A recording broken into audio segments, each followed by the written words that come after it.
Laptop ఎప్పుడైనా charge చేసేటప్పుడు minimum 30% నుంచి 95% లోపే ఛార్జ్ చేసుకుంటే బెస్ట్. లేకపోతే ఓవర్ ఛార్జ్ అయిపోతే బ్యాటరీలు ఉబ్బిపోతాయి, పాడైపోతాయి. కాబట్టి జాగ్రత్తగా బ్యాటరీ లైఫ్ ఎక్కువ రావాలి అంటే 30% డౌన్ అవ్వకుండా 95% అబోవ్ వెళ్ళకుండా చూసుకుంటే 3 ఇయర్స్ 4 ఇయర్స్ పనిచేసే ల్యాప్టాప్ బ్యాటరీ ఎక్స్ట్రా ఒక 2 to 3 ఇయర్స్ పనిచేస్తుంది.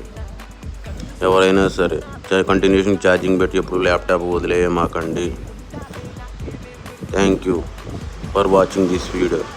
పవన్ కంప్యూటర్స్, గుడివాడ.